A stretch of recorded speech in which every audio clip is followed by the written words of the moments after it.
tell yourself, it's only a movie. It's only a movie.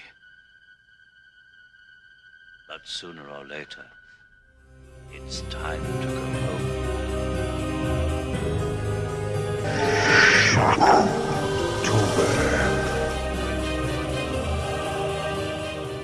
Welcome to Film Strip. I'm Jay. I'm Ron. And we're excited and honored to have a very special guest on this episode. Dana Buckler from The Dana Buckler Show is here. Dana, welcome to Film Strip. Tell folks a little bit about yourself and your show. Well, first, Jay, Ron, thank you so much for having me on the podcast. I'm really excited to be here. Just to tell you a little bit about myself, like you mentioned, my name is Dana. I am a lifelong film fan who lives about 45 miles north of Orlando here in beautiful sunny Florida. I'm, like I said, lifelong film fan. I started a podcast about 5.5 years ago called How Was This Movie? That basically did sort of deep dives into the history of some of the more iconic movies that have been released in the past 40 years.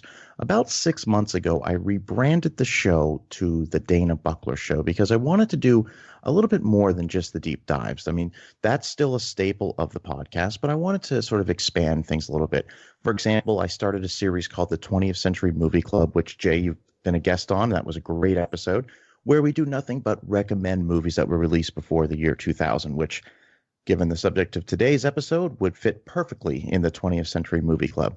I've also continued to do the deep dives and just have a lot of fun doing the show. And again, really excited to be here, guys. Thanks for having me.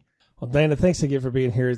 I've been a big fan of your show for a long time and really had a blast on the episode of 20th Century Movie Club I got to be a part of. So we're glad to have you here today to be a part of our October slate of thrillers and chillers and all the other stuff we like to do here at Film Strip. And today's movie is no exception. We're going to talk about Stir of Echoes, starring Kevin Bacon, Catherine Irby, Zachary David Hope, Jennifer Morrison, Connor O'Farrell, Illeana Douglas, and Kevin Dunn. Directed by David Koepp, who adapted the script from a 1958 Richard Matheson novel. Released in 1999 on a budget of $12 million, grossed $21 million at the box office. Now, I have a pretty specific history with this film and remember vividly seeing it in theaters and talk about that in a minute. But then I want to start with you, your history with Stir of Echoes. That's an interesting question because I remember 1999 fondly as one of the great years of cinema, period. I think a lot of historians look to that year as just a wonderful time for original stories that were coming out in the theater. I was probably going to the movies 2 to 3 times a week. I didn't see this one. I had never seen this. And, when you reached out to me and said, we'd love to have you on the show, is there any movie in particular you want to talk about? And I said, no, whatever you want to do, I'm game. And you said, well, how about Stir of Echoes? It just popped up in my mind. I cannot believe in the past 20 years, I've never seen this movie. I remember when it came out. I remember the marketing. I remember seeing the trailer. And I don't know if it's just because it didn't do very well that it just sort of came and went. But honestly, I watched this for the first time today. And so I've got plenty to say about the movie, but this one eluded me, regretfully. Ron, what about you? Well, like Dana, I remember the year 1999 fondly, not just because I graduated high school that year, but because it is a great year for movies. And this is a movie that also escaped me. Now, Holly, my wife, has seen it 20 or 30 times, she says.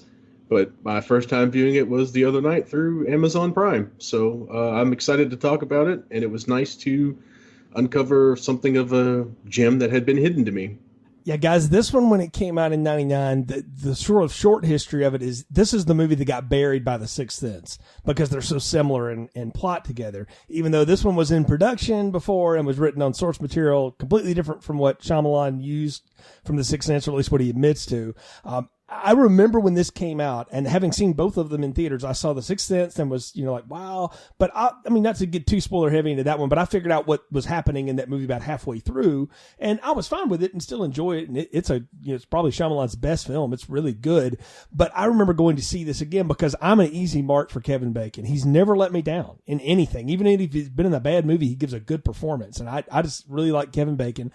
I saw the trailers, said, I'm into this, went and saw it. And I was blown away. I was like, man, this is so much more of what I wanted from a movie experience than what I got from The Sixth Sense. And I remember like renting this and showing it to people. Holly may be in one of the groups of people that I showed it to, Ron, proselytizing about how this is so much better than The Sixth Sense, because I was so down for this movie. And in doing a little research for it through the years, one of the funny things I found out about it was David Koepp and Kevin Bacon became aware of The Sixth Sense after they had finished this movie. I think Koepp had read the script and they got to see an advanced screening. They begged the studio, please put our movie out in front of this one. It's not going to hurt The Sixth Sense. That's going to be a huge movie. We can already tell. Let us, go out in front, because if you put us after, we're going to look like a copycat. But the studio didn't care, and this one came out and was just kind of come and gone, and that was it. And I think that's why a lot of people may have missed it. So I'm glad that I got to get both of you in on it for the first time, because that'll make it a lot of fun. Yeah, I'd just like to say, if I could, I did see The Sixth Sense in the theater, and I will admit that I won't mention the plot twist, of course, but it did get me. I had the big aha moment.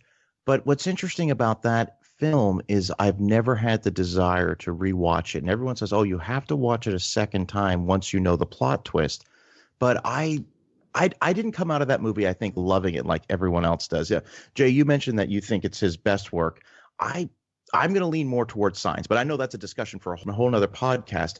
But this Stir of Echoes, that was a much different experience. I'll just say that. For this one, for me, though, again, I had a much stronger reaction to it. And it wasn't until years later I realized this was a book written, many, many years before. Have either of you know the book or know anything about it? I don't. This was a movie I hadn't seen, so I didn't even do any background research on it until after you had mentioned it to me. By the time I realized that was based off a book, the window for me to be able to read that had closed. So no, I was not familiar, but very interested in hearing about it. I'm familiar mostly with Richard Matheson through, Twilight Zone and I Am Legend and that kind of stuff. And I did read I Am Legend, but I have not read this book, but I will go back and check it out for sure. I picked it up from the local library because I found out it was only 220 pages. And I thought, I bet I can rip through this pretty fast. I will say this, and not to spoil the book, the events of this movie are kind of the broad strokes and 40 years forward from that book, but a lot of the book experience is very different, but the basics are the same, and we'll get into what the plot is here in a minute.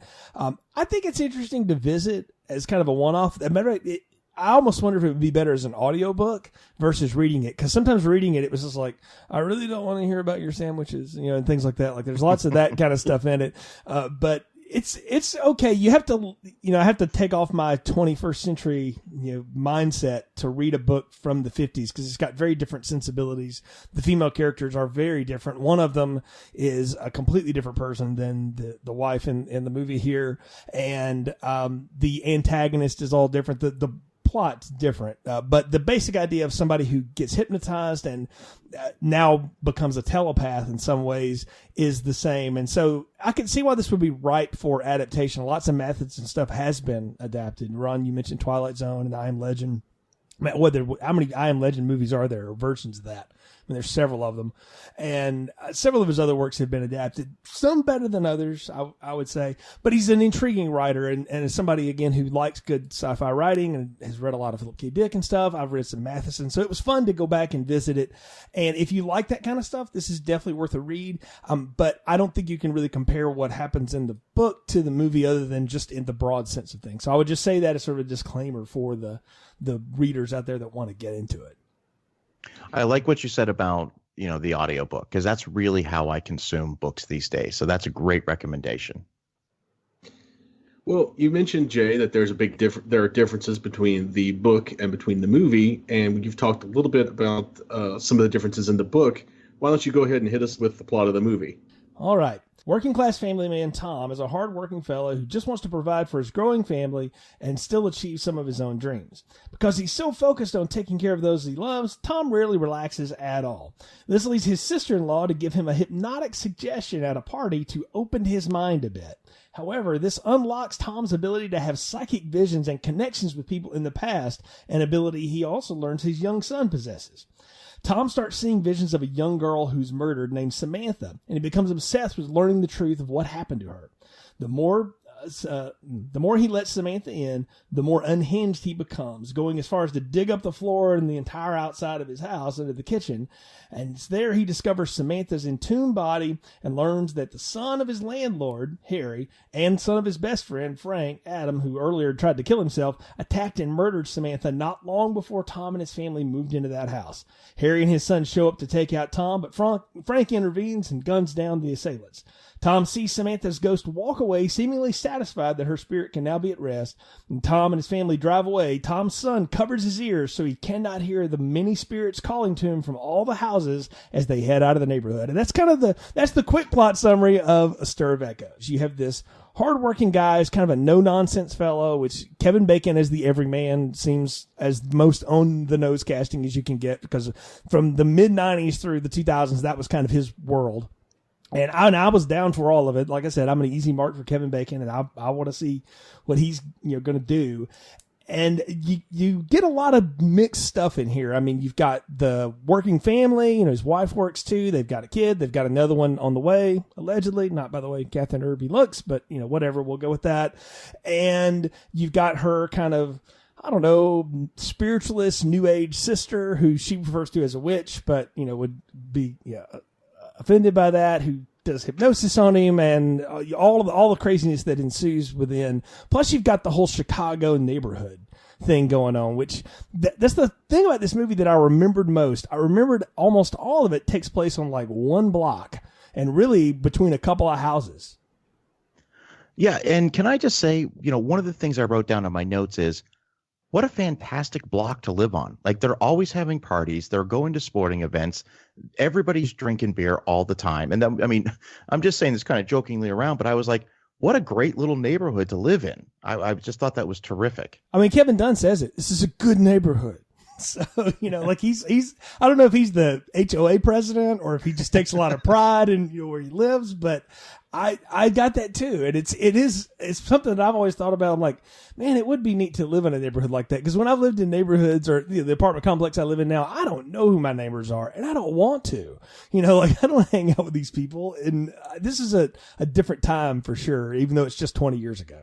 It's funny you said that, because I just literally met my next door neighbors officially for the first time after about, I think she's lived here 3 years. I was outside cutting limbs off of a tree in my front yard, and she came over and said hi. And literally I've lived here every day she's been here. Wow. See, it's a different time, right? Because we don't have cellular technology in this movie in a big way. It's barely even there, if at all. Tom works as a telephone lineman, which is a different world. Nowadays he'd be doing different kind of electrical work, right? And I don't know, it's only 20 years ago, but it seems like a time that is long gone from America. It's almost like watching something from the 50s when I was a kid. But it's so interesting because it's something that the three of us, I think, can all relate to, because we were all, very much cognizant of what was going on back then. And I mean, I look back in 99, I was 21 years old, and I still didn't have a cell phone. And I still remember that. And it doesn't seem like it was that long ago. But my goodness, you're right, Jay. So much has changed in that time period.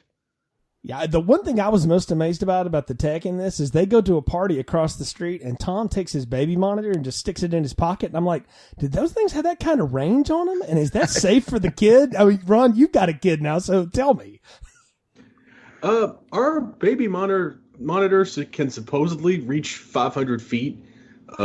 So I think if the baby's room or if the kid's room was near the front of the house, it should be able to reach across the street. It is a very high strength baby monitor. I will have to say that, but there was also a lot less interference from cell phones and the like, so you didn't have to worry about overhearing somebody ordering Domino's across the street. Right. Well, I mean, good grief, the babysitter reads a book. She reads a Richard Matheson book, by the way, but she's reading a book. She's not even watching television. I was like, what child are you? And I was like, oh, wait a minute. You would have been like my friends, because I was out of college by 99, but I still had friends that were in that same age range. I'm like, oh yeah, sometimes the television was never on and we would sit around with each other for hours. Can you imagine that day?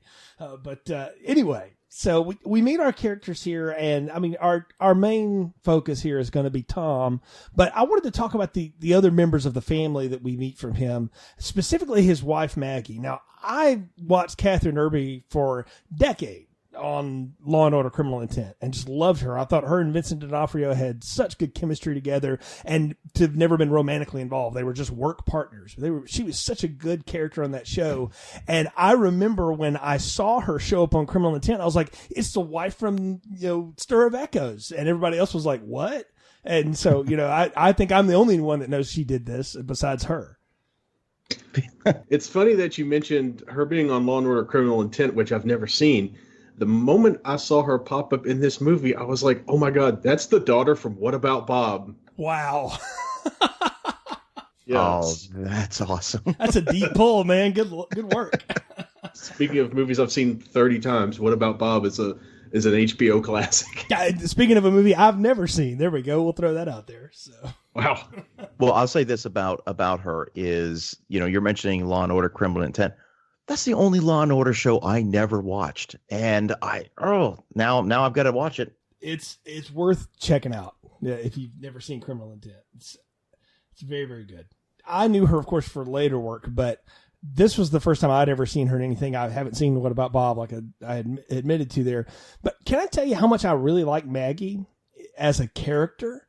Even for 1999, she's a smart ass.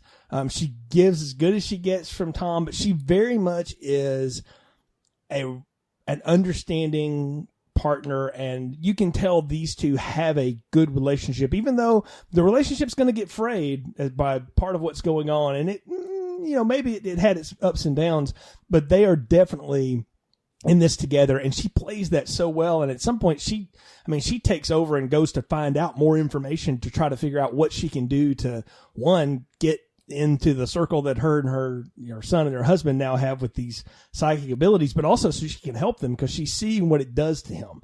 And I don't know, I liked her, and I liked her banter back and forth with Eliana Douglas, the Lisa character. Well, I'd like to say that about Maggie, and it's something that I picked up very early on in the film, before all the supernatural elements start to happen, is kind of echo what you said there, Jay, is this is a woman who deeply loves her husband, and he, from what I was able to gather, and to mind you, I've only seen the film one time, but he's a lineman, is kind of that blue collar job, and there's sort of a reference to the fact that he at one point was a musician, and the movie opens up with him playing guitar with his son. I mean, he's in the background playing guitar, but he says to her, I'm not always going to be a lineman, but she's okay with that. Like, she loves him no matter what. And that was the energy that I picked up from her again, before anything crazy starts to happen in the film. So I thought she was just a delightful character. Yeah, I really enjoyed her performance, and I really enjoyed that character because, like Dana said, it's very much not a one note put upon mom type. And she's definitely not the, scared of ghosts cowering in the corner type that you see in a lot of these movies. She's very much a kind of a no-nonsense, like, tough character. And I think that Maggie's relationship with Tom really felt like a legitimate relationship to me. Yeah, they felt very real. Like, they weren't overly affectionate with each other. They also weren't, like, immediately distant from each other. They were just making it work. They were like a lot of couples that I know and knew then and know now, who they just do their thing and they just make it work, and it just kind of comes together. I mean, I thought she had such good charisma, though, and that's the thing. Catherine Irby is actually really funny when she gets to be kind of smart alecky and sly, and she gets several moments in the movie to do that here. And I don't know, I dug her. I thought she is a fun entry point to watch. If you're not into Kevin Bacon necessarily, maybe she's a good one to enjoy. And then you counter her with the always fun energy of Eliana Douglas, who I've got to admit, guys, for years I would confuse her with Allison Janney and Toni Collette, like, all the time. They could be separated at birth triplets. Yeah, that's a really good point, and I think that she Catherine Irby is a great, like, counterpoint to Kevin Bacon. Because for me, when I look at Kevin Bacon, and I said this to my wife last night, I look at Kevin Bacon and I see kind of charming sleazebag.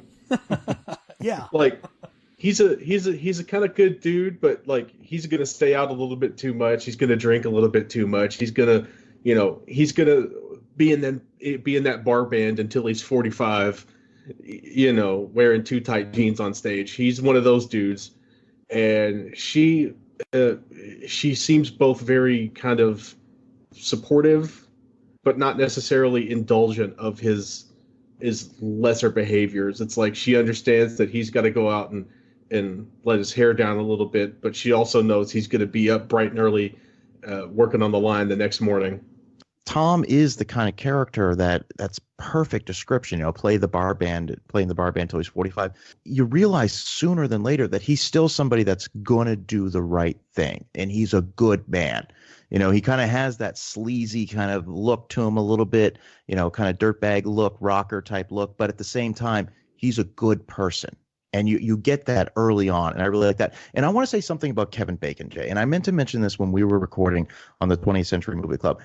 Kevin Bacon is one of those actors that I never get excited, like, oh, let's go see the new Kevin Bacon film, until I see the movie, and I'm like, why didn't I go see that sooner? Like he's one of those weird actors that I never get excited for, but every performance I see him do is always completely incredible. Yeah, the guy absolutely disappears into every role that he does, whether he's the supporting character, whether he's playing the lead bad guy and trying to drown Meryl Streep on a canoe. That's a plot of one of the movies, if you've ever seen it. There's that, River Wild, that's called. Or if he's, smoking grass and getting murdered by Jason Voorhees, or if he's playing a lawyer opposite Tom Cruise in the Jag Corps, A Few Good Men. I mean, the guy disappears into every role he's in. And he does that here too. Like, I'm looking at Kevin Bacon and I'm like, wait a minute, bro. 15 years ago, you were like angry dancing in an abandoned factory because you couldn't dance in the new town in Utah you were from. And now you're a lineman? But that's the kind of character actor he is. And I think it speaks to his performance, the way that he can be all of these things, and you just sort of accept it that, like, yeah, I could buy Kevin Bacon, being in a bar band, but also being the guy that, climbs the high poles every day and works really hard to provide for his family.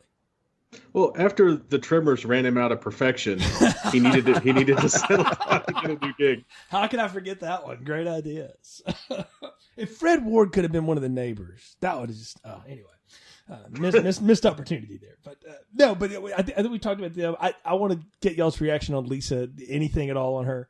I want to see a movie where Ileana Douglas and Alana Glazer are like mom and daughter. Oh wow, that could work. Yeah. As like the most like sarcastic, snarky, fun pairing of parent and child. Like, for some reason, they both give off a similar kind of "I'm not going to take your shit" energy, for lack of a better way to put it.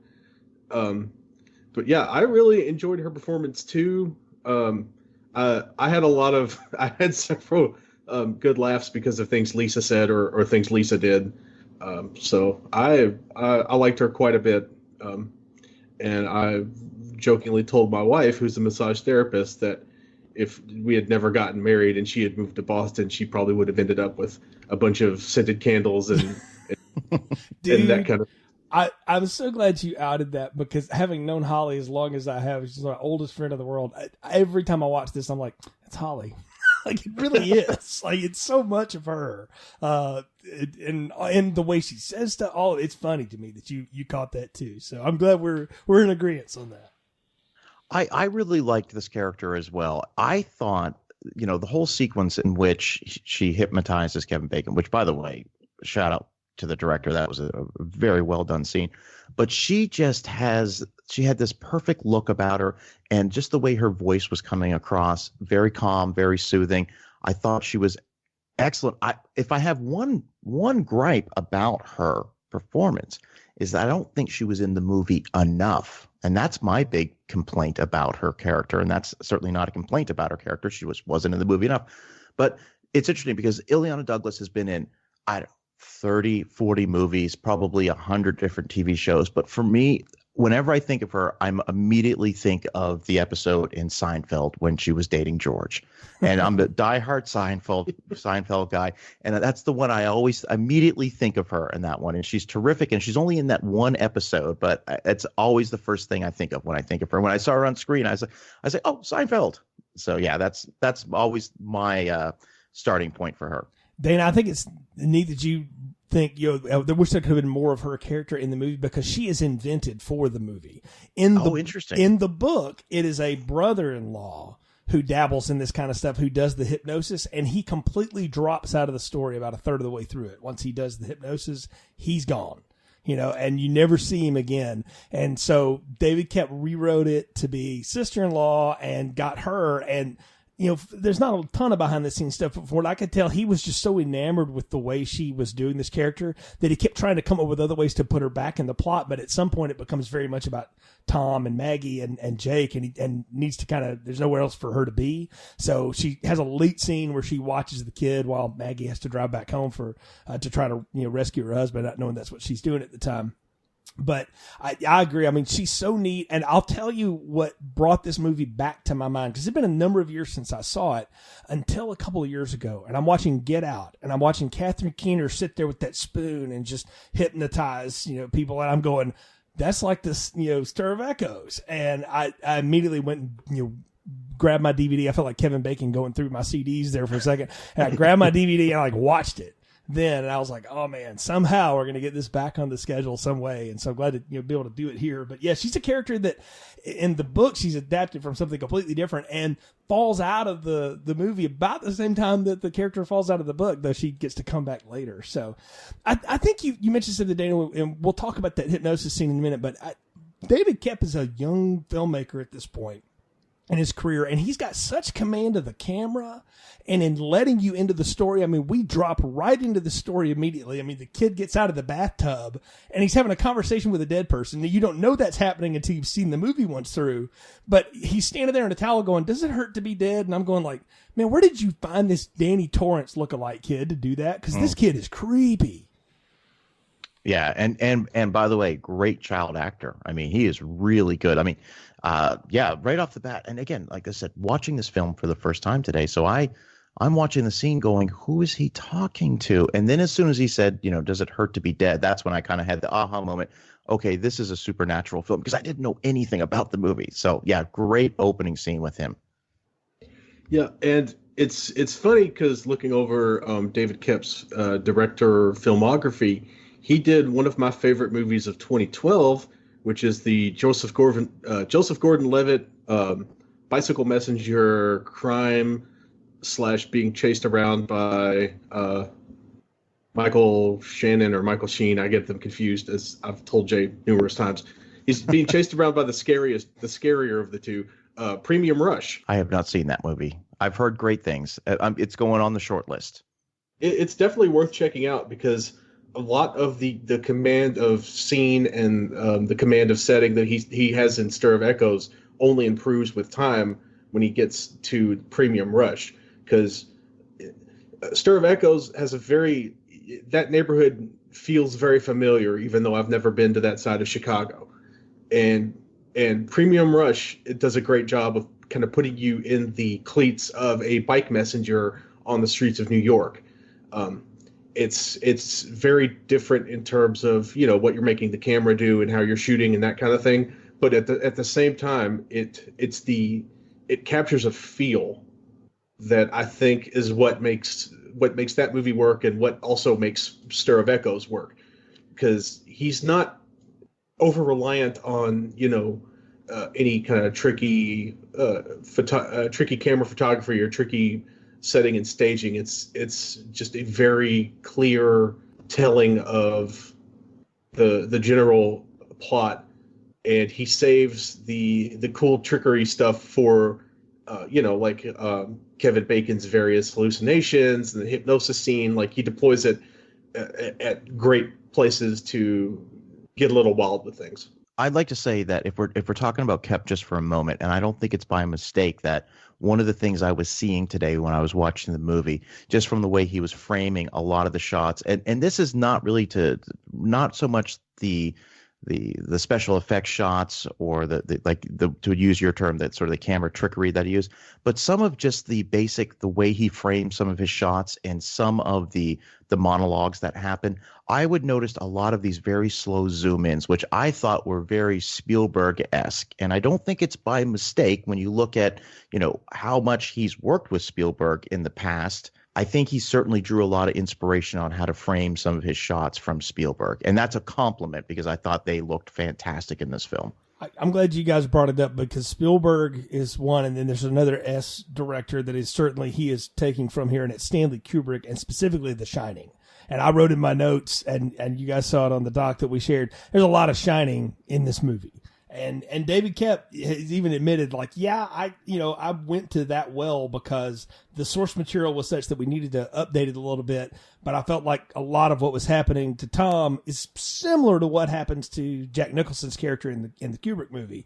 And you can, if you hadn't thought of that before, watch this movie now with that in the back of your head, and you'll see so many like Shining things. That was definitely a theme that I picked up. I not to jump ahead, but there's a scene where he's in the backyard, and that was interesting because I really maybe want to save this till we get to that scene, but I was wondering if Tom was going to make that transition like in The Shining. That was the big question I had watching the movie. Yeah, no, I definitely think it is there, and it's something to look at. But we meet our neighborhood here. I mean, we get that great opening scene. Jake is talking to the dead person. We meet our family dynamic immediately, and I love Ileana Douglas has the great opening line, you knocked at my sister again, loser, and he looks at her like, well, you told her before you told me. And you can see you have the whole set of that household and that family set up in, 90 seconds. And then they walk across the street for the big party, right? And you get, Kevin Dunn has that great line, in this neighborhood, we take care of each other. And I'm like, writing that one down, because that's going to come back obviously later. I mean, it is Back to the Future screenwriting 101. We got to drop that right in the beginning.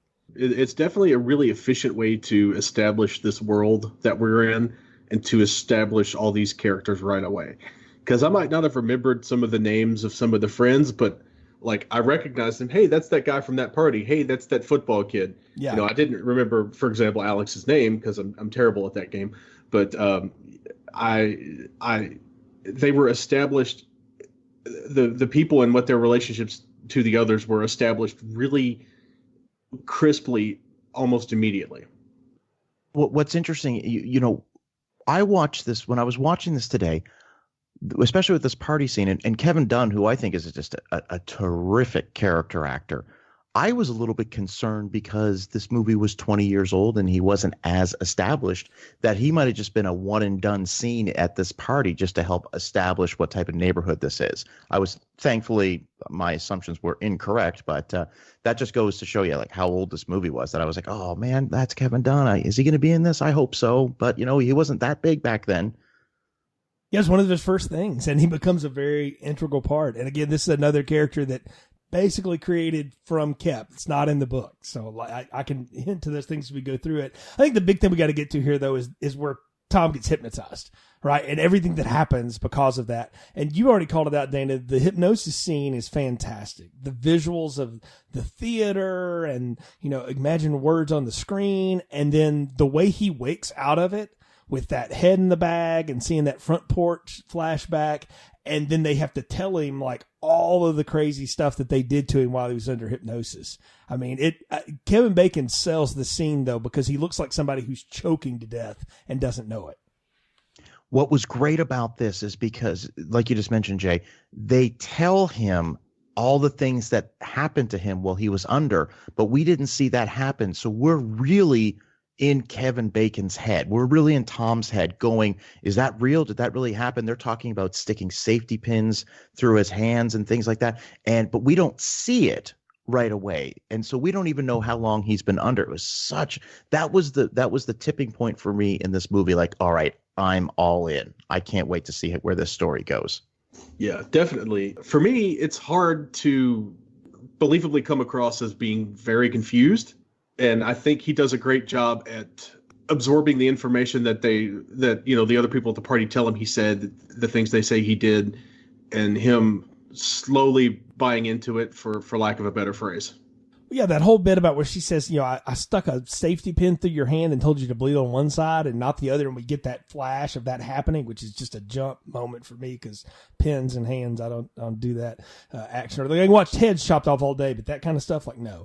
And so but it is the fact that generally the rule in movies is show, don't tell, unless you've got the right kind of actors to sell that dialogue, and them telling him all of it and his reactions to it being supremely confused, like you said, Ron, sell that whole dynamic and the drama of everything that's happened to him. Jay, I'm going to ask you this question because this is the first time I saw the movie, and I have lots of questions. I like to say that in this particular case, when we're talking about this movie, I think I'm going to have more questions than I'm going to have answers because I've only seen this film one time. Throughout the course of him being hypnotized, or when he has his episodes, as we'll call them, he comes out of that state incredibly thirsty. And that was the first kind of head scratcher for me. Could you talk a little bit about that? I can only tell you what is in the book, and that Kep decided to not over-explain just to make it part of the thing.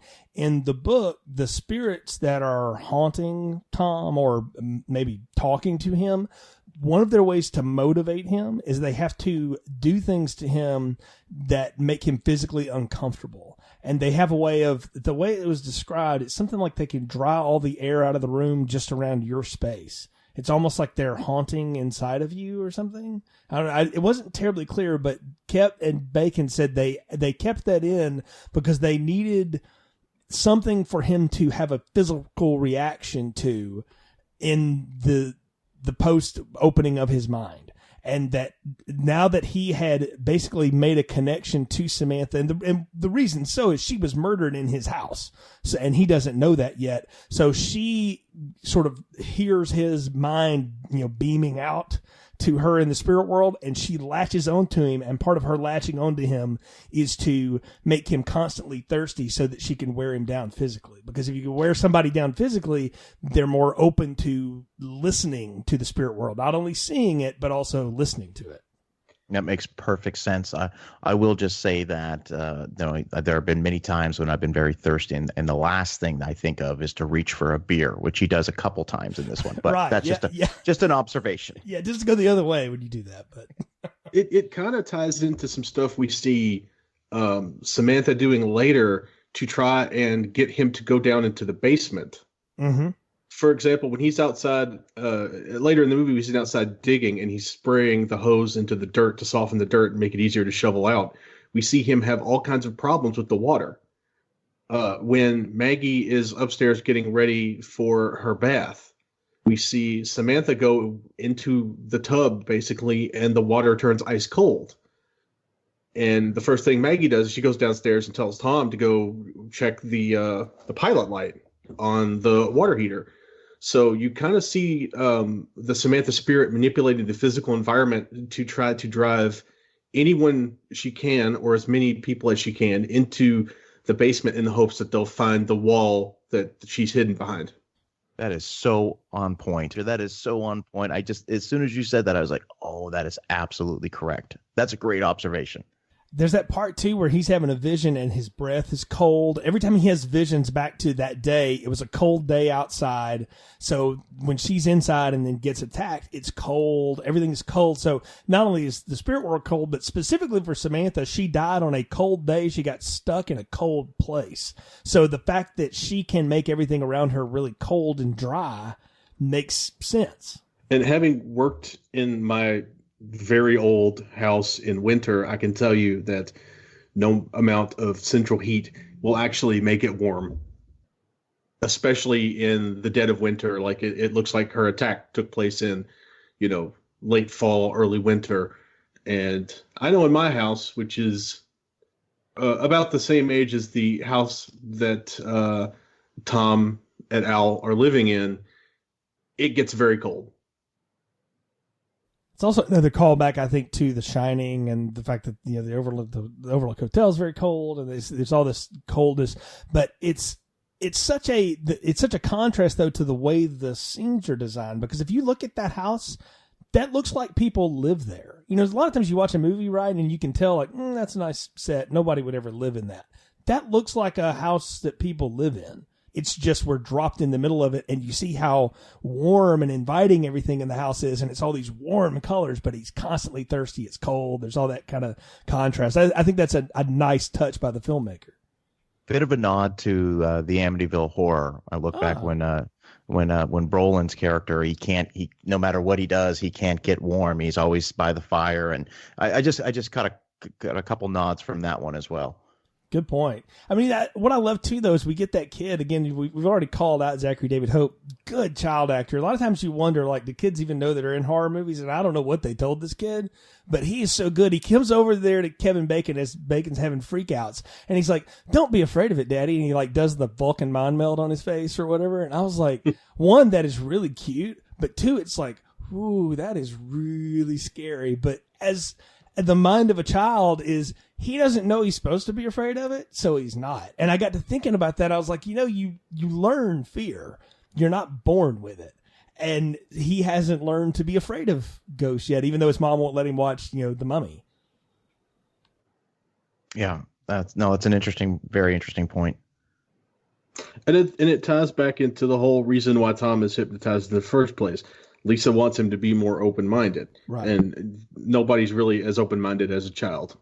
Right. And we get a little bit more revealed. Tom tells Maggie what's going on and that, he's having dreams. She's like, "Did you screw her?" And he's like, "No, you jealous?" They have that whole back and forth, which again is just more of the character between those two, that they have fun. And that's when he does that bit about, "I'm not always going to be a lineman." And she's like, "That's okay. I thought your butt looked good in those jeans anyway."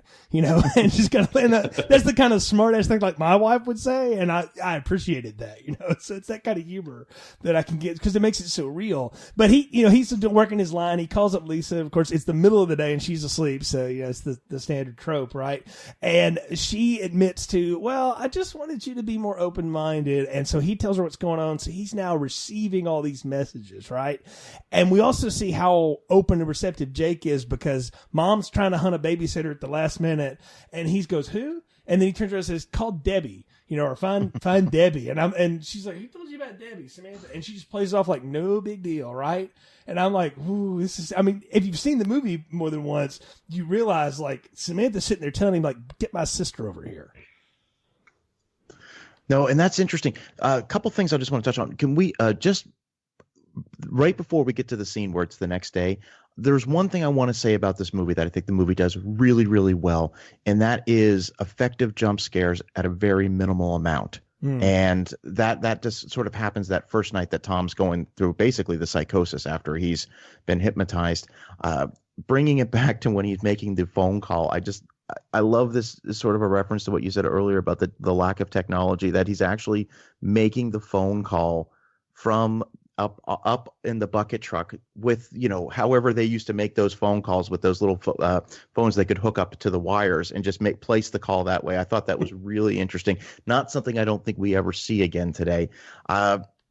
Again, this is a movie that I'm desperate to watch again because all the pieces are just starting to fit together for me after seeing it the first time. So I love how this sort of the movie, it just gives us a little bit at a time. And I think that Ileana Douglas's character, I think even she is a little freaked out by what she accomplished through the hypnosis when Tom's talking to her on the phone. Yeah. Go ahead, Ron. I mean, she stuck a pin in his head and he didn't wake up. That's pretty remarkable. Yeah, and then the next day to finally cop to, "Well, I just wanted you to be a little more open-minded, Tom. I just wanted you to kind of broaden your horizons." And I'm like, maybe being closed-minded is not a bad thing. So, at least for this guy. But, we didn't talk about it, though. We've got to talk about one of the visions he has happens to him in the middle of him and his wife in bed together. And he goes to the bathroom and he pulls his tooth out of his face. Yeah. Listen, this is the first part where I'm going to admit to you that I watched this through my Xbox, and they have a skip ahead 30-second button. And I'm going to admit to you both that when I saw what was going on, I said, nope. And I hit the skip ahead 30-second button. So I couldn't even finish that scene. That's how much that little bit got to me.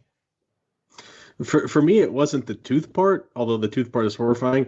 It was the broken finger slash broken off fingernail part Oh yeah. that we see later, that really horrified me. Yeah, shuntings and eyes and teeth and pins through skin, just count me out. I'm done. Yeah, like no. Yeah, again, chop through head all day. That no, I cannot abide that kind of stuff. But again, I've seen it. I knew it was coming. But all these things are clues, right? I mean, again, this script is incredibly tight. Everything is clues. And I want to say again, this is all kept, because none of this is in the book. The book's all from Tom's point of view, and you see him kind of figure stuff out, but it was also written in 1958 when you couldn't do this kind of stuff. And so there's none of that kind of thing going on. I mean, he sees some flashes of like murder and stuff, but it's not grotesque. It's not described in any specific way. So to drop these things in, you have all this family drama and a little bit of humor going on, and then you're automatically brought back into terror and just chills and stuff like that going on. I do have to say, though, there's something that dates this movie incredibly, besides the lack of technology that we've talked about a few times. When Tom gets ready to go with Maggie to the football game on Friday night, and Debbie shows up at the door, he has that sort of red out, and he'll have that multiple times throughout the next 5 or 6 minutes. And I'm like, man, that is a camera trick that it was done 20 years before and has since been left behind. Yeah. Effective, though. Still effective, but you're right. Yeah, it definitely works. It's just something that you look at and you're like, oh, I remember when we used to do that in shows and movies. I think they need to bring it back. I think it's been long enough. I think we could bring it back. And remember, this was shot on film. So this is so that effect was done on film. Yeah, that's what makes it cool, is the lengths they had to go through to expose it, to make it look like that. I mean, I don't know a lot about photography, but when I worked in journalism, close with photographers, and they would show you like how to do all this stuff. And I'm watching that, I'm going like, oh, it's a photograph trick. And again, it's something that in a different time we did more of. Now you'd press a button on After Effects and it would be done and it would look fake. And this looks really cool. What you get is that Tom is having a very specific reaction to these stimuli. And what we'll learn is that Debbie is Samantha's sister, her younger sister. And she doesn't know she's dead. She just thinks she's run away. And so that's why it's like a big red light, literally, flashing in his brain. Like something is wrong here. This is one of the big questions I have for you. And this is one of the things that I wrote down. After the movie's over, I wrote down questions for Jay, because I know you had seen this a few times. So Samantha wants Debbie to come over. I mean, she gets Jake to tell Mom, get Debbie to come over. You know what? Let's talk about this scene a little bit more, because I have a couple questions that I need answered. So we just talk a little bit more about the scene. So first thing is Debbie comes over, and I can only tell you what my reading of it is. I don't know. Okay. They didn't really cop to it. Bringing Debbie over, because they are blood relatives, they are sisters. Having relatives in Tom's presence, where he's now this open receiver, somehow amps Samantha's power up a little bit, so she can get him to start, paying closer attention to her. Because at this point, we should say he is trying to play all of this off as I'm just, your sister kicked around in my brain and I'm freaking out, man, that kind of thing. And he's trying to fight it. And he's getting weaker and weaker. And having the sister there, I think, gives Samantha a little bit of a rush of power. And it allows her to get more of Tom's attention. And I also think that the whole interaction that they have with Debbie, specifically at the train station, gets him to stop ignoring the strange phenomena happening in his brain and to start to connect the strange phenomena to the disappearance of Samantha. So now he's got Samantha on the brain. It's only natural that Samantha, the spirit, will be able to sway his actions a little bit more, because now they're getting on the same wavelength, so to speak. It also allows him to hear the story, because he doesn't know who she is. He moved into the neighborhood after that happened, but presumably he knew Kevin Dunn and he knew Harry, his landlord, before through, we don't know what Kevin Dunn does for a living, but you got to sense that, like, public utility worker being connected to the cops, being connected to whatever Kevin Dunn does, like they all knew each other from somewhere. And so that's how Tom was able to move his family into that neighborhood, but he didn't know Samantha ahead of time. And so she's got to have some way to tell him that story. And even in 1999, she knows nobody reads friggin' newspapers anymore. So let me get my sister over here and kidnap your kid, and then my mother will tell you everything that happened. So I guess the question I have, so at this point, is it to be understood that Samantha knows she's in the house but doesn't know where she's at in the house? Like, she just can't tell Jake to tell Debbie that I'm in the basement behind a brick wall. I think that's the part that was just a little bit confusing for me. That is a good question, and I don't know. I don't have a good answer for it. I think she knows she died in that house, and that's all she knows. And so she's trying to unlock all of it in his brain. But as we'll see later, he doesn't get the full vision until he's able to actually find her. And so, I don't know why she can't, tell Jake to tell your parents I'm in the friggin' basement. I don't know. That's a good question. That was the question I had, as far as, was she supposed to be developmentally challenged? That's what they play it off as. I mean, they use the R word and throw it around. Yeah. Some in here or whatever. But I never got that off Jennifer Morrison's performance either. I just kind of got it. Maybe she was sort of nerdy and mousy and they took advantage of her. But I didn't see anything specifically that made me think that she had a challenge of some sort. Ron, what about you? I've been thinking about that actually since I watched the movie last night, and I think that she might be a little slow because of the way he's able to lure her into the house so easily, and some of the lines he uses on her to try to get her to stick around in the house when she's ready to leave. It seems like he's taking advantage of someone who's just very naive, very naive, slightly immature, just like a few years younger mentally than her physical age. I kind of took her as somebody that, mentally was just behind where her physical presence was, and maybe always would be, but wasn't so challenged that she couldn't still function and stuff. Though I'll tell you now, just having said all that, maybe that's why she doesn't communicate. I mean, when she talks in the movie, she sort of completes sentences, but maybe she can't really speak that well. I don't know. And it could be that she doesn't, because if that is the case, then we may have answered my question as to why she doesn't just tell people she's down in the basement, because she may not even understand where she is. It's a good point, because that wall is put up after she's killed. Well, that was a false wall that got put up. I'll tell you the thing, though, the guys, I've seen this movie a number of times, obviously in the last 20 years. Skin still popped up on my arms, the back of my neck, when they have this vision, something's wrong, and we've done the back and forth where Debbie takes the kid away, they get the kid back. Tom has admitted to his wife, even though he denied it in front of the cops, like, that's the girl in my vision. Her sister's the girl in my visions. They go home and they're talking to their kid, and they do that great voice pitch down on the actor with Jake says, "No more questions for the boy. Talk to me." And I'm like, oh, I mean, like, the skin on my hair, on my neck just stood up just doing it right now. Like, that is one of the creepiest things in this movie. It's something I've always remembered from it. I remember in the theater, like, gripping my seats from it. That was I mentioned the 30-second skip forward. That was when you did the 30-second skip backwards, because I was like, did I hear that correctly? And that was very reminiscent of The Exorcist for a brief, half of a second. Can I confess too that I also had like Patrick Swayze jumping into Whoopi Goldberg from Ghost? And that happened too. So, no, that was, and you know what?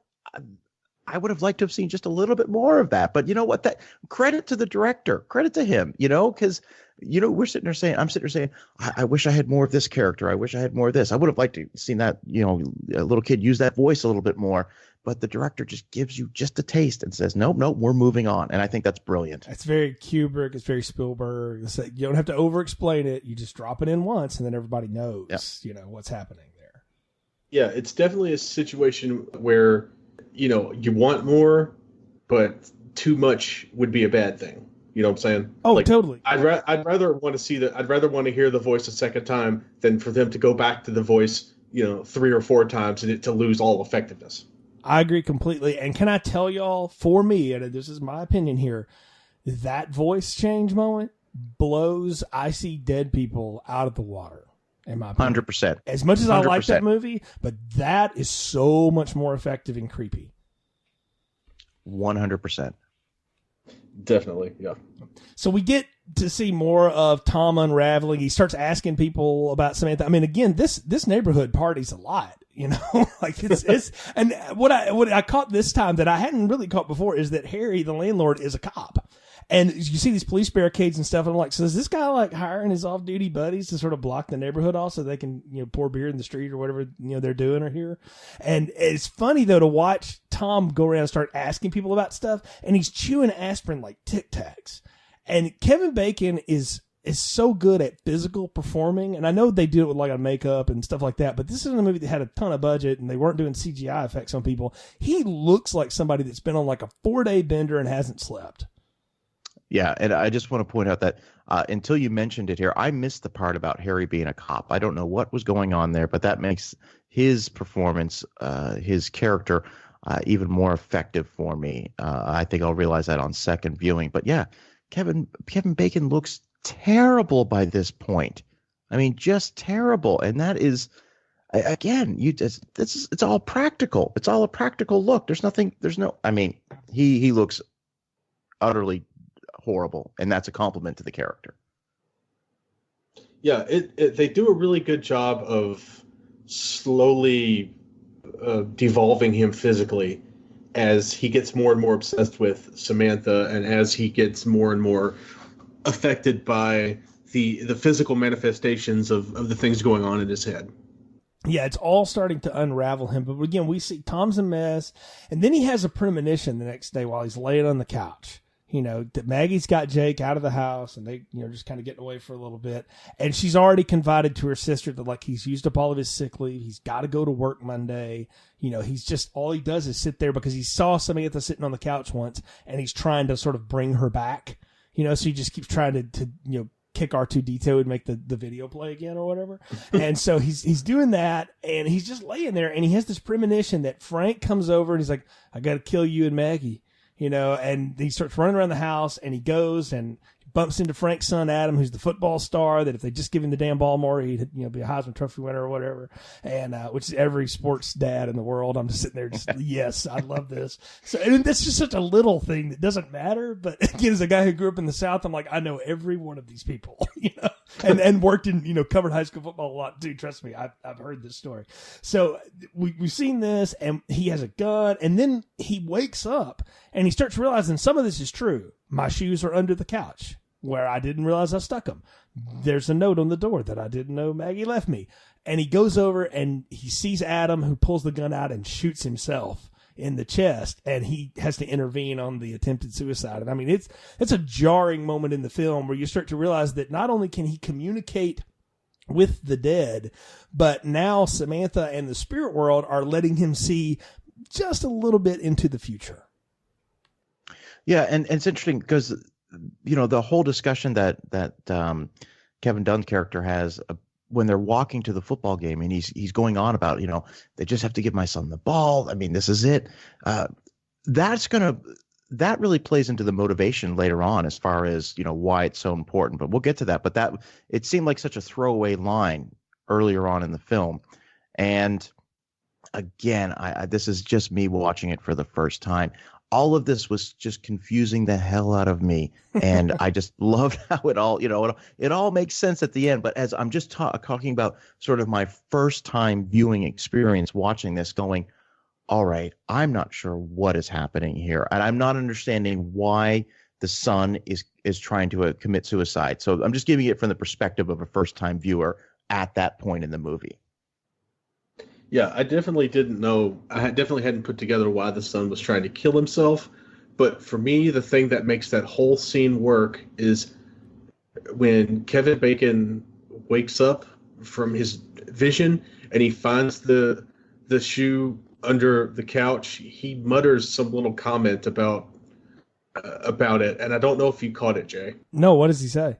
Well, he finds the wooden shoe, and he says something like, that other shoe better not be under the couch. And then he goes under the couch and he sees the other shoe, and then he realizes, oh, I've seen this all happen before. I know what's going to happen. And that's when he takes off to go towards Frank's house. Yeah, he starts sort of piecing himself through the house. He goes like, you're supposed to be here, but you're not. Where am I supposed to be next? Yeah, it's neat to watch him figure it out, because Tom's our audience. I mean, we're the audience. We're with him at this. It's his movie, and in the book, it's all from his point of view too. So they've kept that intact. We're learning this as he learns it too. So if you're really confused, Dana, watching it, trust me, I've seen this movie a lot, and it took me a while to figure out, like, oh, wait a minute, that's what he's getting from this, because it is jarring the way all these visions come in. And I got to say again, that's credit to Koepp as a writer and also as a director to keep you thoroughly confused throughout Act 2, because that's what Tom is. He has no idea what in the hell is going on.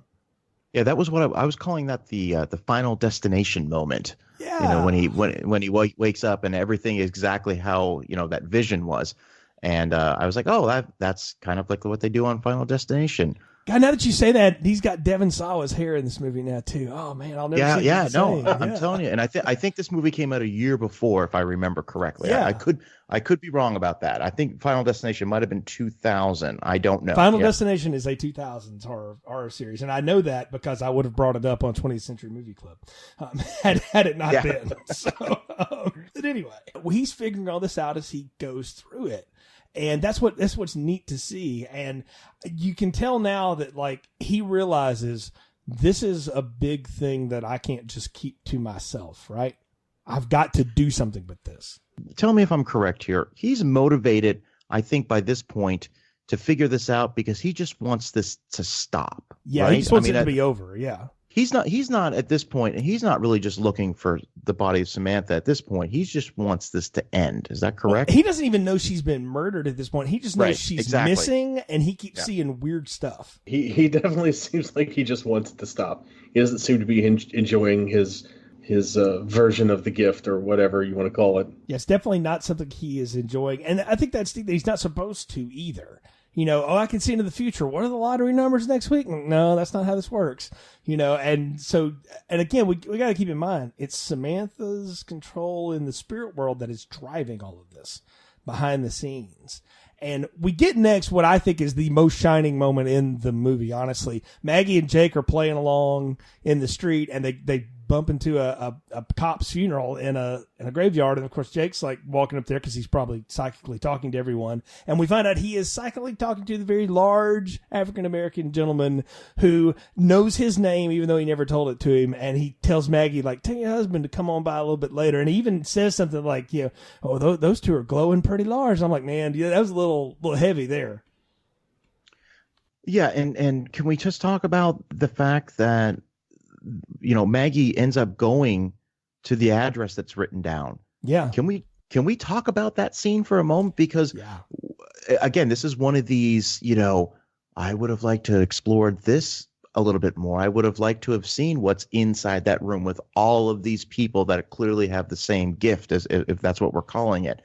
And that's another one of those the director kept just pulling back and saying, no, I'm really not going to show you what that's about. It's kind of like, that was interesting. It's kind of like Whoopi Goldberg's place in Ghost, when she actually can start seeing ghosts, and then she's got people lined up out the door for her psychic readings and stuff. It was very much like that, except Maggie never gets in the door because they're adamant, like, no, you cannot come in here. I thought that was, again, very interesting choice by Koepp to do that, and the right choice, because it had me going, no, I want to see what's going on in there. And I think it's a very strong character moment. It really helps to establish what Maggie is all about.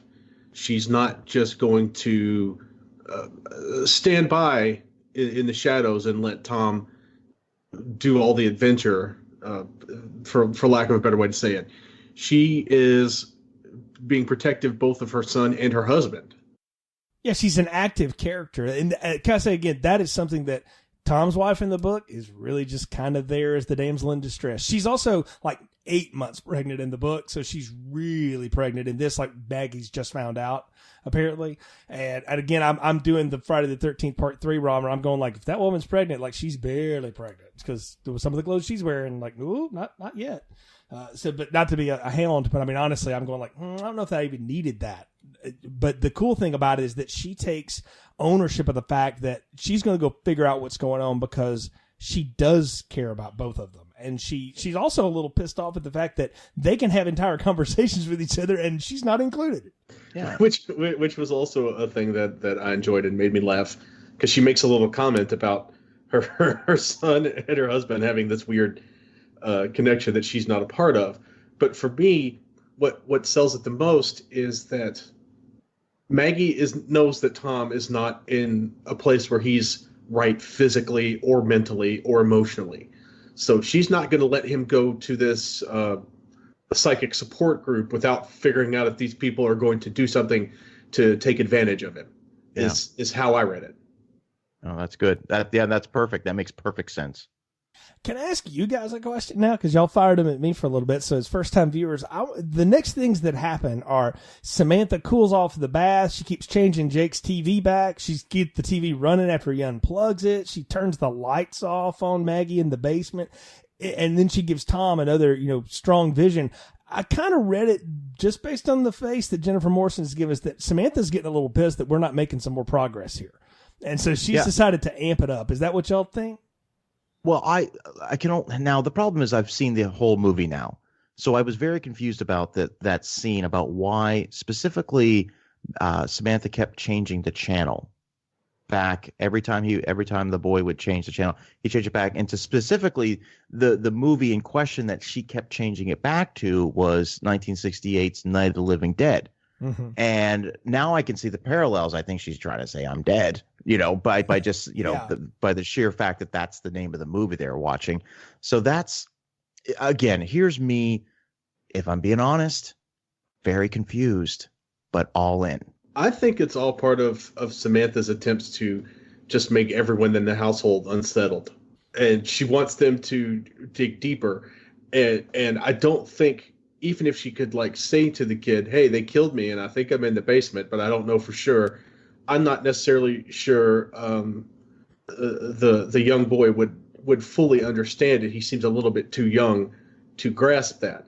So I think what she did by making the TV continue to go back to the scary film was to kind of get the kid out of his comfort zone as well, kind of like she's doing to Tom. Yeah, I think she's wearing them all down one way or the other. I mean, she leads Maggie right up to 5 feet from where she is, even. So maybe she can't communicate clearly anymore, like with your words as much. But it harkens back, though, to that previous scene where she talks through Jake, and she tells them, just talk to me. My thought is, if they had figured out what was going on, if they had just asked, who are you? Are you in the house? Using him, she could have told them everything, maybe. Yeah. But again, they don't know what's happening, and we don't either as an audience, really. So we're discovering this as we go forward. It's only in retrospect that you can go if only I'd asked, my strange speaking child some more questions, I would now know. I would now know things.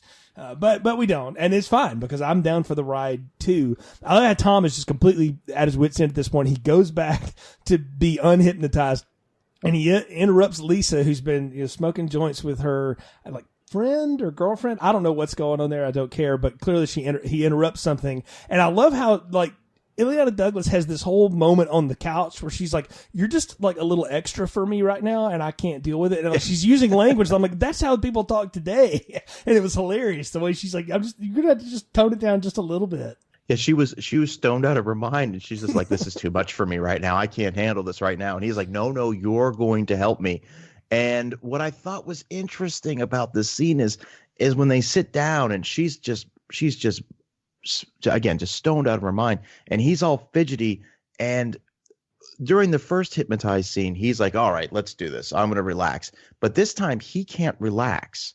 And I wonder if the fact that he's just so his hands are shaking and he's like, all right, let's just get to it. Just get to it. And it almost felt like she skipped a couple steps during this particular hypnotic session. So that's how I sort of draw that, is that she didn't go all in, one, because she was stoned, and two, because Kevin Bacon just couldn't relax to the point where this could have been effective. You've hit on it, though, is that Kevin Bacon, Tom, can't relax. And she keeps trying to tell him, Tom, you're alone in the theater. He's like, nope, there's somebody sitting up front. And she was like, no, you're alone. She's trying to walk him through it, and he is sprinting through it to try to get to the end. And she is no longer in control of the hypnosis, which is a twist on how that could work. And I love the fact that when he gets out of the hypnosis, he runs. This is a great line she has where he just opens up her fridge and just downs a beer. And as soon as he's finished it, she's like, do you want a beer? It's just a great line. It's good. It's good comedy to undercut all the tension that's going on. Because again, you got to admit that of the theater hypnosis scenes, they just get more intense and more intense. And this time Samantha screams at him and you see the words dig on the screen. And it's like, oh, that's what I want you to do. And that leads to me into one of the most unsettling parts of the movie. Like, the visions are scary, and to watch Tom slowly devolve is scary. But when he's out there just digging in the yard, like, that's when the hair on my neck stands up, because it's like, oh, there's something seriously wrong with this guy. That was for me the whole Jack Torrance scene. Like, this was the part where I was. You talk about parallels to The Shining. I was watching this film going, he's going full on Jack at this point. And then that was like the big question for me was, does he take this all the way and completely never come back for this? Or, is he going to be the hero? Like, that was that. I mean, this is the part where I'm, gentlemen, at this point, I'm no longer laying on the couch watching this. I'm sitting up going, all right, this has really got my attention now. And he is so effective in that entire scene. Yeah, I mean, he loses it on her, but doesn't get overly violent. He's just trying to, like, I have to dig. What part of that do you not understand? I have to do this. And she's going, what are you digging for? And he's like, I think we both know at this point what I'm digging for. Like, and like they have this whole unspoken tension between them. And yet, instead of losing her shit on him, Maggie's trying to be the calm one. Like, look, I need you to come and talk to me about this. Just please come talk to me, and let's not do this in front of our son. And even the son at some point tries to tell him to stop, as they're yelling at each other. Kevin Bacon's yelling voice has always been really effective for me. He does it in, multiple movies when he's having arguments with people. And it's just one of those that when he gets to that pitch, everything stops and you start paying attention. And what I think is great is that Catherine Irby gives it right back to him. Like, she is not backing down from him at all. The whole digging thing gave me a lot of echoes of the Bill Paxton movie Frailty, and how there's a big subplot in there when he's digging what's essentially like a torture chamber. And the whole time Kevin Bacon is digging, I'm thinking, oh, I hope nobody ends up in the bottom of that hole. Yeah. One of the things I really liked about Maggie by this point in the movie is, I think, in some cases, she could have been like, you've lost your mind. Like, this is crazy. At no point does she start to challenge him and say, no, what you're talking about couldn't possibly happen. You get back to reality. Because I think by this point knows there's something going on, know that there's a supernatural element going on. At no point does she question him like, no, you're just crazy. We're going to get you some help. Like, I think she's still kind of standing by him because she knows as well. Yeah, that's one of the coolest things, that she never gives up on him. She just wants to help him through it and get them on the other side of it. And that's what she's basically saying, is that, like, I mean, he says some line about, like, this is the most important thing I've ever done. And he's like, and she says, I think we're the most important thing you've ever done. If you just calm down a minute, and she tries to recenter him, and he comes inside and he's calmed down and he pours orange juice for him. And this is another throwback. Like, she gets a fax from, like, her brother or something. I'm like, man, home faxes, I missed that. I don't know if either of y'all ever had those, but holy cow, that was a throwback. That wasn't a thing for me. By that point in 99, I'm pretty sure I had an email, or at least it was AOL.com email. Yeah, I had email from, like, school, and I think I had a Yahoo email address at that point. So anyways, it was just different. But anyway, it's about her grandmother going back in the hospital, and the phone rings, and he has this look on his face. Kevin Bacon does this look like, oh, I know what that phone call's about. And that's actually lifted from the book. It's different relationships, but it's a scene that's very smart to pluck from the book, that he knows the person calling is to tell her that your relative has passed away before she ever picks up the phone. And she knows it immediately when she hangs up too. She's like, you knew this. You knew this was happening. And that goes to that again, back to just what I was saying about, at this point, she's not questioning whether or not he's crazy. She knows that he's really dealing with something. And that was my question for y'all, is that scene, because in the book, it doesn't really lead to anything, honestly. Is that scene so that we will know why Maggie is so supportive of him? Is she now has pure evidence in her own life, beyond everything else she's already found out for herself, that he's not off his rocker? This is real. Yeah, I think that's the turning point. That and the refrigerator full of juice. So yeah, that was also that refrigerator full of orange juice was really creepy to me too. Yeah. Also, orange juice will not hydrate you. Okay? No, it won't. Listen, I live in Florida. Okay, they try to push this stuff on us all the time. It's not. I could just imagine Kevin Bacon out there shoveling dirt, sweating profusely, guzzling orange juice. His sweat just so sticky that flies get stuck to his forehead because of all the juice he's sweating out. Every bee in the surrounding area is coming straight for him at this point. Like, big flower, and they're just flying at him because, yes, he's just full of citrus at this point. So, but yeah, I mean, it is such an odd thing. Cause again, that's, sometimes like, I don't know why, that's a great choice, but whatever. But so we see Tom just completely lose at this point. Not only has he dug up the house, he starts digging up down in the basement. He goes and gets a jackhammer and a compressor from the Ace Hardware or whatever and starts drilling through the floor. And at this point, like, Harry hears all this noise going on and his son peers in through the basement window and sees what Tom is doing. So they know he's close to discovering it. And what I really enjoyed, and I wrote it down in the notes, is I was like, this is total Edgar Allan Poe right here when he breaks behind that wall and there's her body and we get that quick jump, zoom in and the sting of the music. Do you think the earlier in the movie when he sees all the red and it triggers him to have his hallucinations, do you think that's because she was wearing that red coat? Ooh, I hadn't thought about that, Ron, but that is great. That is good. Because the first thing I saw when he busts through the wall, number one, I wish I could do that in my own cellar. Number two, the first thing he sees is that bright red coat. And I just thought, well, that explains why he kept seeing that red. She wanted him to look for the red.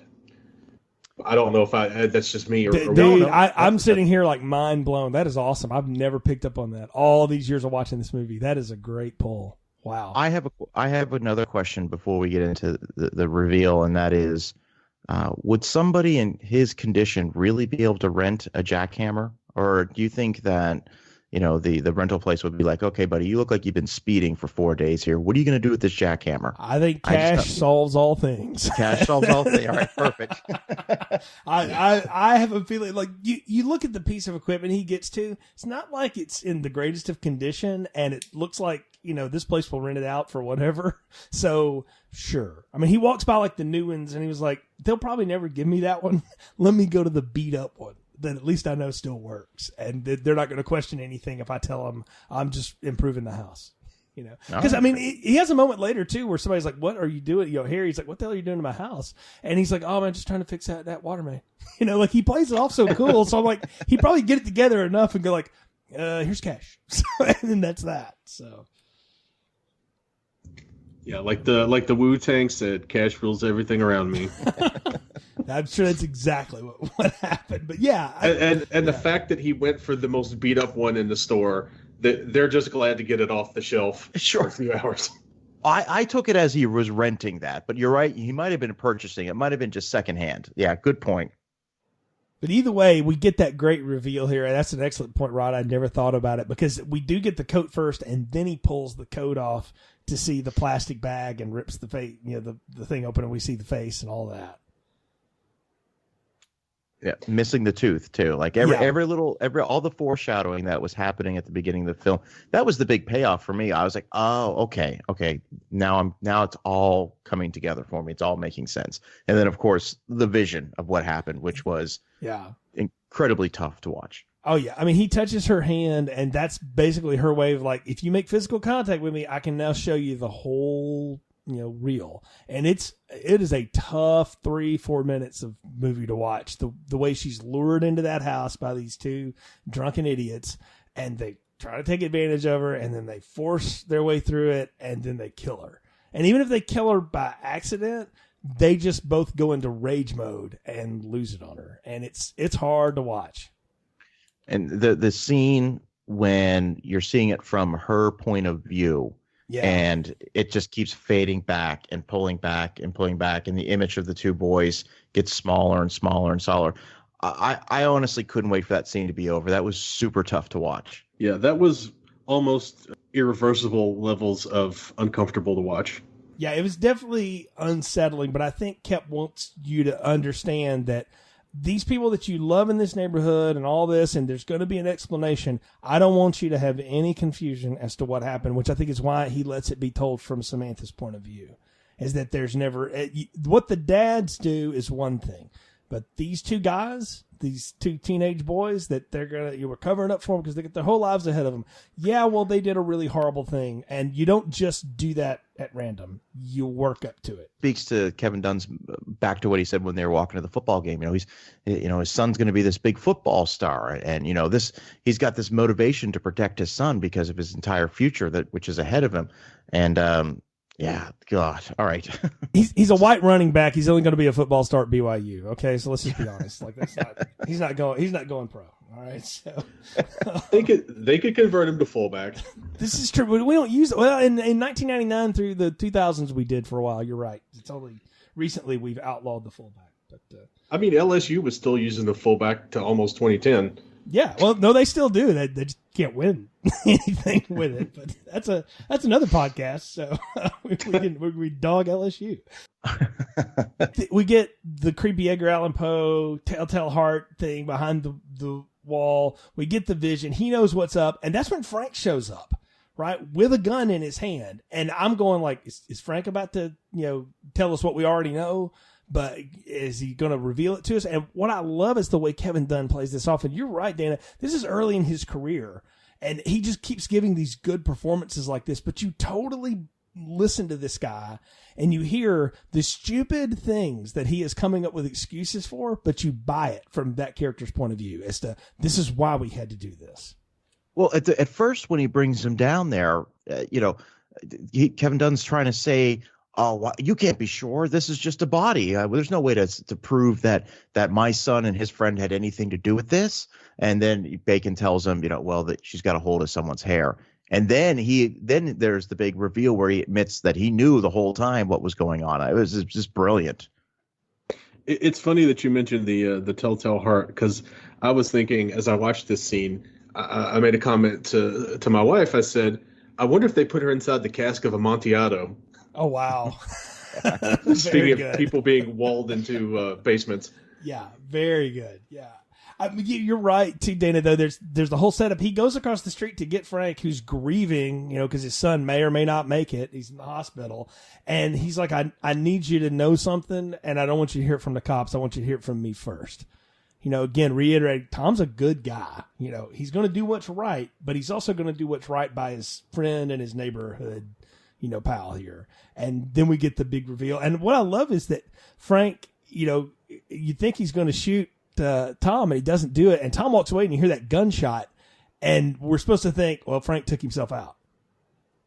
Yeah. And that's exactly how, you know what, to be honest with you, that one had me a little puzzled too, because was he just shooting in frustration? I mean, obviously we're going to get to another big reveal. Yeah. I think so. Cause he fires the gun off once and to scare Tom, and then he does it again. So that's supposed to have set up that he would just shoot just to be. I mean, honestly, I kind of was like, did he shoot Samantha's corpse? Maybe. I don't know. Yeah. I thought he might have shot Samantha's corpse to try to take some of the suspicion off of his own son. Maybe so. Wow. Because they would be able to trace that bullet back to him, obviously. Right. But I don't know if that was why. But he may have just shot the corpse.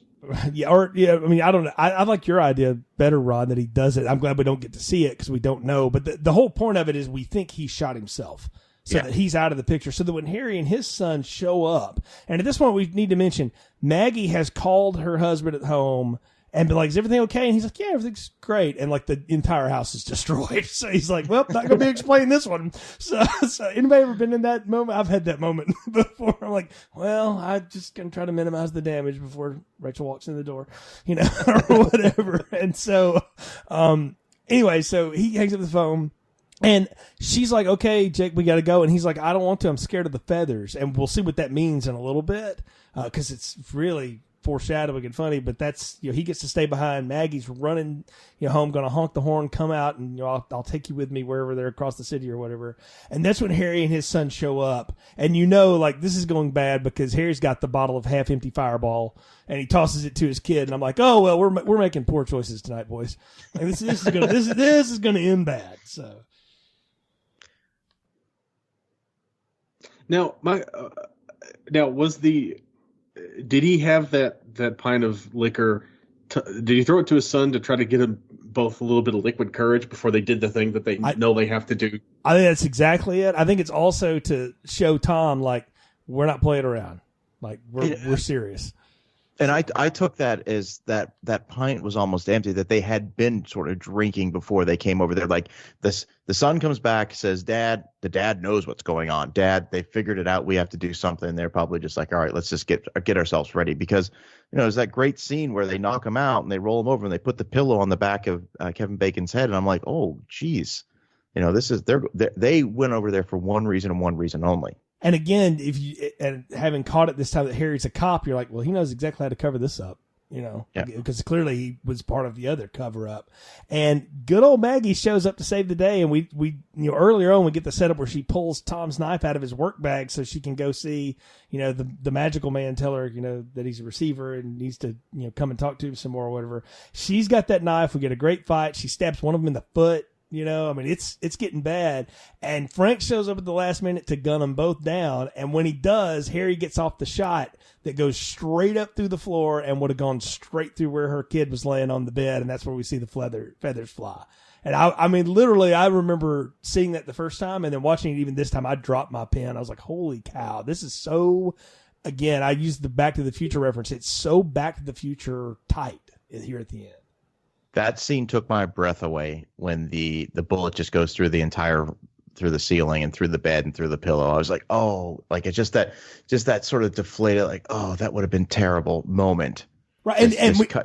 You know what would undercut that would have been if we flash back to like, I don't want to see the feathers, mommy. I'm like, see, lesser filmmakers would have done that, but ones that trust the audience will go like, and there's what that was about. Yeah. Yeah, because I definitely had that moment of realization where I was like, "Oh, those feathers." Yeah, right. It's just same here. When he was saying that at the thing, I was like, what the hell is this kid talking about feathers? Maybe the down coat she was wearing. Like I had totally forgotten about that. Yeah, I thought it might have been like tied to the coat. There's a great line before she leaves from the relative's house where the kid says, "Don't forget your purse, Mommy. You forgot this." Yeah, and that has the knife in it. That's right. Yeah. Smart. I missed that one the first time through. I'm gonna end up rewatching this after we're done with the recording because I've still got it for another 24 hours from Amazon. So I'm gonna watch it again for sure. As do I. I've got it until probably 1:00 tomorrow. So. See, this movie begs that kind of thing, but we get the great ending here, and we get them leaving, and there's such a cool moment when they're packing up the U-Haul trailer to get out of there in the station wagon, where Kevin Bacon and Catherine Irby are just passing each other with boxes, and they both pass each other, and they don't have anything in their hands, and they just kind of reach out and grab hands just for a sec, just kind of go like, I'm with you, and it's such a little thing, but that kind of thing, I was like, see, that's what makes these characters believable and that you like them, because they're still on each other's side, even after all of this, and they know, and now they're probably even stronger together. If we're talking about the end of the movie, I have to mention the one, and this is such a minor critique of the film, but when you look at it, like you said, Jay, as you described it, as a script that's so tight, I need the resolution of what happens to Kevin Dunn's character. I need to know what happened to him. That's the one thing that I was left asking. Yeah, that's definitely something I was left wondering about too at the end of the movie. I was like, well, he did shoot a cop. And he did cover up a murder. Yeah, he's at the very least, we're looking at accessory or, aiding and abetting. Yeah, I mean, he's definitely going down. I'm with you. I kind of wonder what happens to this guy at this point, but I think we know, like, he's going down and he knows he's going down, but he gets that great last line again, like, this is a decent neighborhood, even in spite of all the horrific shit that has gone down and what will be alluded to as we get the very last scene here, he still believes that in his heart of hearts. And I'm like, well, this guy's going down for that. I mean, but I took it as this guy knows he's going to prison. He obviously wasn't going to kill himself. The gun's empty, one, but he could reload or whatever. Like, nope, he's put the gun down. He's ready to accept his, fate at this point. Yeah. And I would have probably liked to have seen a little more resolution with, the cop that met at the cemetery, the the one Neil? that does The Shining. Yeah, Yeah. Neil. Maybe he comes back and waves at Jake as they're driving away or something. I don't know. That would have been neat. Yeah, you could have seen something like that. I don't know why it wasn't there. Maybe they couldn't get the actor, didn't think about it, but it would have totally tightened it up. But we get our very last scene is him driving away in a car, and you hear all these little whispers start coming, and Jake just puts his hands over his ears like, nope, not interested. And it's like every house. And I'm like, oh, holy shit, what a terrible thing. You get the idea that like Tom's mind is closed now, or that door is closed because Samantha she travels off into the, the spirit street or whatever. And he seems to be okay now after all of that, but Jake is still very much a receiver. I looked at that completely differently, and I think the way you saw it was correct, because I've only seen it the one time. I just thought it was, I didn't even think of that with every house someone was talking to. I just thought because he was able to receive now that all the spirits have now just been drawn to him. But I didn't see it from house to house. But that makes complete sense now that you say it like that. I mean, I'm just thinking like if Kep is doing Kubrick, that's what Kubrick would leave us with is like, well, we've solved this one mystery. Now here are the 55 other murders in this great neighborhood you don't know about. Exactly. So, and it, Chicago, it's probably on some Native American graves and stuff too. So who knows, right? Yeah, that could very easily have been a mob neighborhood. So right, there exactly. There may be a lot of people under those brownstones. It's definitely a union neighborhood. Okay, let's be clear. So there's all kinds of things under those brownstones. But guys, we're at the part of the podcast where it's time to give final thoughts, recommendations, and popcorn ratings. So what are yours for A Stir of Echoes? Dana. First of all, I want to say thank you for recommending this film. I've made no bones about it on my podcast that I'm not the biggest fan of what comes out in theaters these days. I'm not big on sequels, prequels, remakes. I like original stories, and that's what I really feed off when I want to see a good movie. And this was, I know it's based off of a book, but when I say original stories, I mean like a theatrically released story that, by the way, would never come out today, not R-rated. That just wouldn't happen. So just right off the bat, it was a really enjoyable experience to watch an original story. Now, having said that, for a film that came out in 1999, you have to make the comparisons to The Sixth Sense, and we've had that discussion already. I think this is a far superior film to The Sixth Sense. I found myself so captivated. I remember right at about the 40-minute mark is when this movie really grabbed me, because I had paused it for a moment. I just happened to see that's where I had stopped at. I was going to see this movie through to the end no matter what, and I was delighted. I think I mentioned that the use of jump scares was minimal but effective. I think too many movies today that try to do the supernatural thing, that's all they bank on is doing jump scares. The few that are in this film were very effective. The performances, like we talked about, were outstanding. Kevin Bacon, I mean, he's a one-of-a-kind actor, and that is the ultimate compliment for him. So if this is, and this is my first time on the show, so I'm doing the ratings. What you said, extra large is the best. Yep. I'm giving this an extra large just because it was an original story. It was competently made, beyond competently made. It was expertly made by a director, expertly written. Performances across the board were phenomenal, and it was a captivating story. So extra large popcorn for me. Ron? I'm going to echo a lot of Dana's comments. It was a really well-made movie. Catherine Irby and Kevin Bacon are both great. They had great chemistry. They had a great lived-in feel to their relationship. Child actors can be really hit or miss, but I thought they landed a really good one here. There was just enough creepy kid to keep me interested, but not so much to feel like they were leaning too heavily on the creepy kid trope.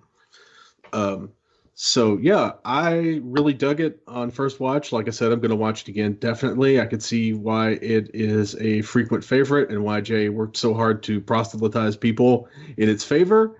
So I'm going to go with a large popcorn here. It was a lot of fun. It was definitely probably the better version of The Sixth Sense. Speaking of movies I haven't watched since they came out. And yeah, I really had a good time. Kevin Bacon alone caused me to watch 3 seasons of The Following. So I'm definitely down for any of the Bacon I can get. I'll say 2 seasons of that are excellent. That last one, It goes a little sideways, but that's another day maybe on Donahue here. Guys, I'm just so excited that I was able to introduce something to both of you that you haven't seen, because of anybody out there in the pod land, it's hard for people to find stuff that I haven't seen and us to do it on the show. It's really hard for me to think of something Ron hasn't seen or something I didn't think Dana would have seen. So that just blows me away that I was able to give you guys something you hadn't seen and that you both really liked it too, because I think I'm vindicated, and we've talked about it a lot here for the reasons you've said, that this is a superior movie experience to Sixth Sense. Because once you know Sixth Sense and you know the twist, the going back to that is only an academic experience anymore. It's, can you see the clues? Can you pick up on that picture from 1958? And that's when the guy's, license plate, whatever Shyamalan is stuck in there. That's all you can really get out of that again. This movie, you could just watch over and over just as a movie experience.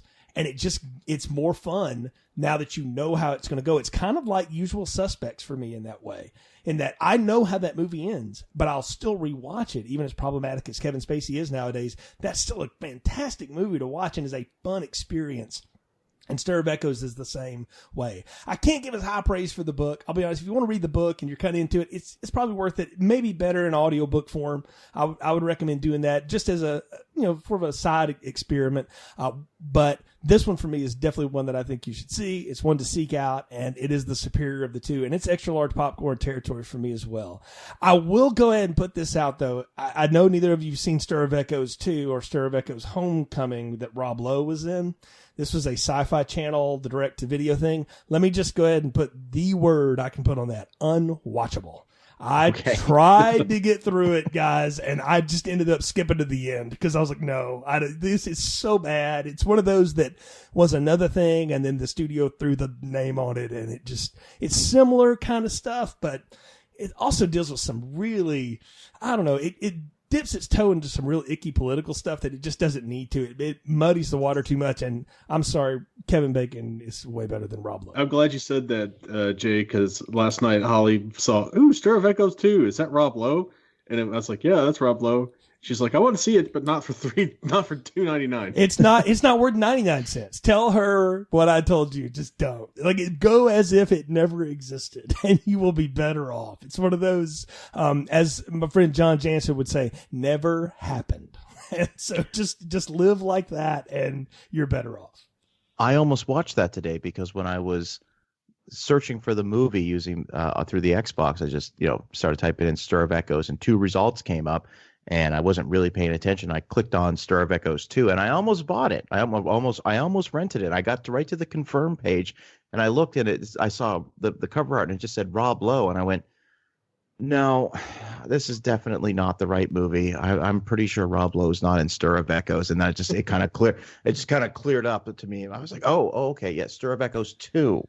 Gotcha. I'm so thankful that whatever forces to be kept you from that. Could you imagine if I had just, because I got to remember, I woke up this morning, I'm having my coffee, I'm a little cloudy starting this process. And if I had, started the movie and maybe missed the opening title crawl and literally went into it thinking that I'm just trying to see how awkward this podcast would have been if I accidentally watched Stir of Echoes 2. I'd been like, guys, listen, I don't think I'm going to be able to do this because I think we saw 2 different movies here. Literally, we would have. It's so bad. Like I don't even want to tell the plot. It's just avoid it and don't go down that road for anyone. But Dana, thank you for being a part of this episode of Film Strip. I've thoroughly enjoyed this. Please tell folks again about your show and how they can find it and follow it. Absolutely. And thank you so much for having me on here. This was just a great experience. I had a great time. The show, The Dana Buckler Show, is available wherever podcasts are found, including the Apple Podcast app, Spotify, iHeartRadio, Google Play, etc. If you want to follow the show on social media, we've got a Twitter page, which is at Dana Buckler Show. I'm personally on Twitter at Dana Buckler. And we also just started an Instagram page, which is at the Dana Buckler Show. Gentlemen, it's been a pleasure talking to both of you. Thank you so much. Well, thank you again. And Ron, tell folks how they can follow you and your writing on the internet. You can find me at denofgeek.com and denofgeek.us, among other places. You can follow me on Twitter at HollywoodRon. And I am writing a lot about TV. So if you want to hear about TV, check me out. Your serialized TV stuff, you got to follow Ron's writing over at Den of Geek. Normally we do at the very end of the show here, we talk about a podcast that we've been listening to and like, but I think it's pretty obvious that one this week is the Dana Buckler Show. And so I'll give another recommend as well, having been a fan since the How Is This Movie days and until now. It's just a great show and it's a lot of fun. And Michael Scott, who's on there with you, and Ashley Schlafly, and you get Jim Hempel on, who's a director from time to time. Just the content on your show is fantastic, Dana, and I will echo what you said. People should definitely check that out. So do check out the show. I appreciate you saying that. Thank you so much. That means a ton. Thank you. It is a real cool show. And again, that's the cool thing about, the podcast world. And we've been doing this podcast for a long time, and you've been one of our oldest friends in the pod family, I like to say. And so it's a lot of fun to have you on, and to finally be able to do shows with you is a blast. So glad you're on, and we'll definitely have you back again. The door is open if you ever want to come back in. So we're not closing your mind off like Kevin Bacon's at the end of this movie. So, folks, again, thanks for joining us on this episode of Filmstrip. You can follow our show on our website, filmstrippodcast.com. You'll see a list of our entire archives there. Check us out on Facebook. Search for Filmstrip Podcast. You can follow the show on Twitter at FilmstripPod, or you can follow me at Jay Skipworth. Please leave us a positive review wherever you find the show, and share the show episodes with folks. We appreciate the support. Until next time, for Ron and Dana Buckler, I'm Jay. You've been listening to Filmstrip.